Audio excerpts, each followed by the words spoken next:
This episode is sponsored by Morning Brew. Morning Brew is a free daily newsletter Monday through Sunday, and it gets you up to speed on business news in just 5 minutes. Click the link in the description to subscribe now.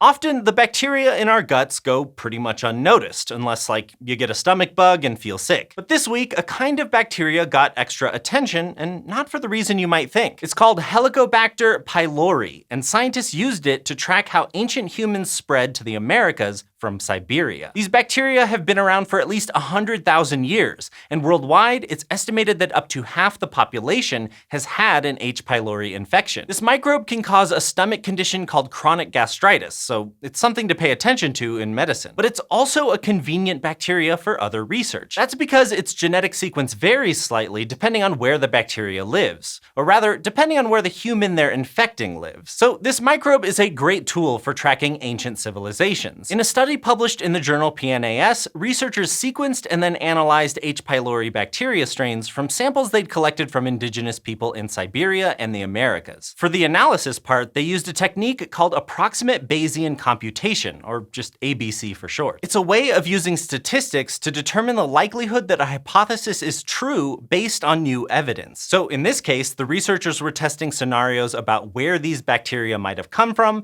and how they could have spread throughout the world. And by extension, they were also testing ideas about what that meant for human migration. Since their methods were based on statistics, the researchers can't definitively say what happened in the past, but their most likely hypothesis was that H. pylori hitched a ride from Siberia to North America with a small, single group of humans some 12,000 years ago. Then that founder population eventually became the indigenous people of the Americas whose descendants are around today. As for how this group traveled, well, back then, sea levels were around 100 meters lower than they are now, so they probably went over a land bridge between Eurasia and North America. But it's hard to know exactly why they moved, because although the world was in a glacial period, Beringia, the vast supercontinent that contained northeastern Siberia, Alaska, and the western parts of Canada, was relatively hospitable. In fact, this study also found that other people toughed out the weather and stayed in the area. There did seem to be a third option, though. By analyzing these bacteria, the researchers proposed that another group chose to hang out in the warmer parts of Eurasia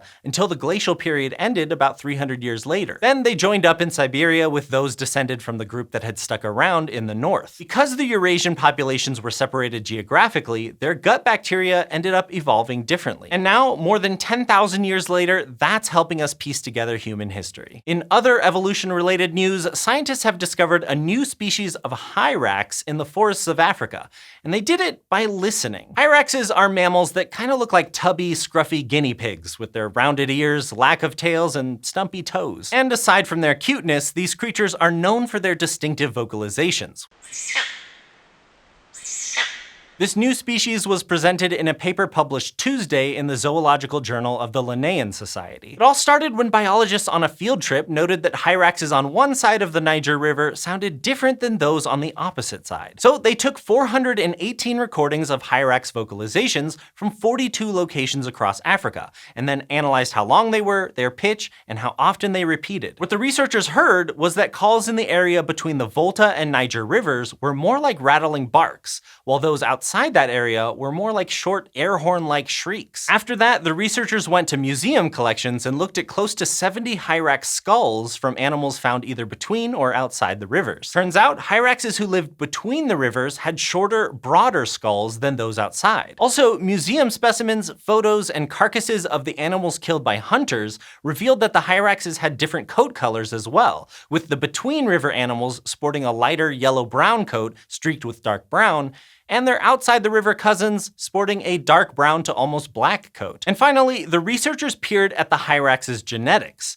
and sure enough, the two groups had some noteworthy genetic differences. All those pieces together led the researchers to conclude that these were two different species. They called the new species D. interfluvialis, or between rivers in Latin. And hyraxes aren't the only mammals who have different species living between and outside these rivers. In fact, rivers act as natural barriers many animals can't cross. Over time, populations on either side become more and more different until eventually they're so different that they're considered separate species. In other words, these hyraxes are a classic example of geographic isolation and speciation, all discovered thanks to some barks in the night. Both studies just go to show how evolution is constant, happening throughout history and around us right now. Whether the species are gut bacteria or rock-dwelling mammals, the environment can play a big part in influencing genetics over hundreds or thousands of years. And these studies are just the appetizer for all the great things that have happened this week in science and in other fields like business. And keeping track of all of that can be overwhelming, but today's sponsor, Morning Brew, can help you with some of that. Morning Brew is a free daily newsletter Monday through Sunday.